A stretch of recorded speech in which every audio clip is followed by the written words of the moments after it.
எப்படி இருக்கீங்க? யாவரும் இயேசு நாமத்தில் வாழ்த்துகிறேன். இன்றைக்கு ஆண்டவர் தருகிற தீர்க்கதரிசன வார்த்தை 2 ராஜாக்களின் புஸ்தகம் 7ஆம் அதிகாரம் 3-4, 2 Kings chapter 7 verse 3 and 4.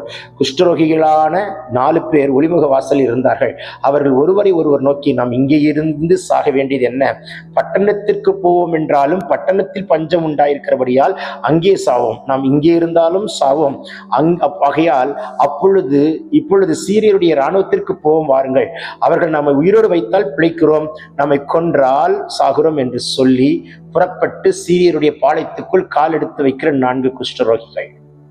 இங்க பஞ்சத்துல இருந்தாலும் சாகதான் போறோம், இங்க இருந்து பஞ்சத்துல கிடந்து சாகிறத காட்டிலும் அசீரியருடைய பட்டணத்துக்குள் நுழைவோம், ஒருவேளை பிழைத்தால் பிழைக்கிறோம், மரித்தால் சாகுறோம் என்று விசுவாசத்துடன் புறப்பட்டு போகிறார்கள்.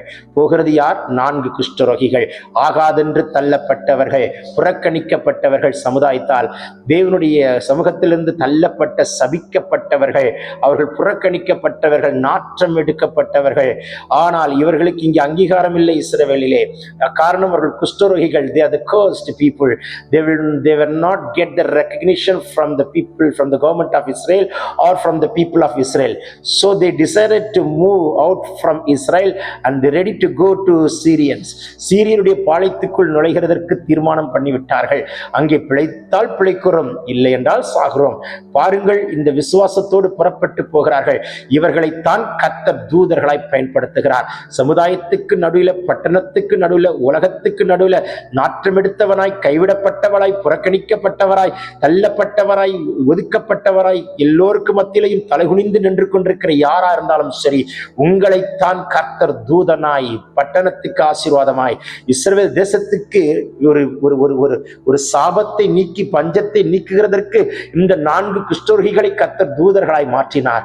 குஷ்டரோகிகளையும் கர்த்தர் தூதர்களாய் மாற்றி பயன்படுத்துவார் என்று சொன்னால், இதை பார்த்து கொண்டிருக்கிற மகனே, மகளே, உன் வாழ்க்கையில நீ எந்த தோல்வி கண்டு புரண்டு போய் எந்த இடத்துல தள்ளப்பட்டு புறக்கணிக்கப்பட்டு ஒதுக்கப்பட்ட பாத்திரம் போல் இருக்கிறாய், என் கர்த்தர் உங்களை எடுத்து தூதனாய் அதே ஜனத்துக்கு மத்தியிலே நிறுத்த கர்த்தர் வல்லவராய் இருக்கிறார்.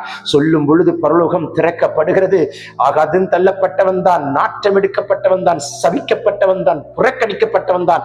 ஆனால் எங்களையும் கர்த்தர் ஒரு தூதனாய் எடுத்து பயன்படுத்துகிறாரே, உங்களையும் கர்த்தர் தூதனாய் எடுத்து பயன்படுத்துகிற நாள் இந்த நாளா இருக்கட்டும்.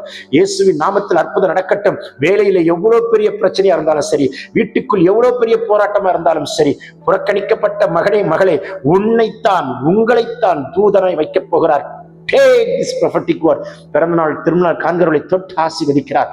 வியாதி நீங்கட்டும். பேசிக் கொண்டிருக்கும் பொழுது அற்புதம் நடக்கட்டும். We heal in Jesus' name. Amen, amen. God bless you. Have a blessed day.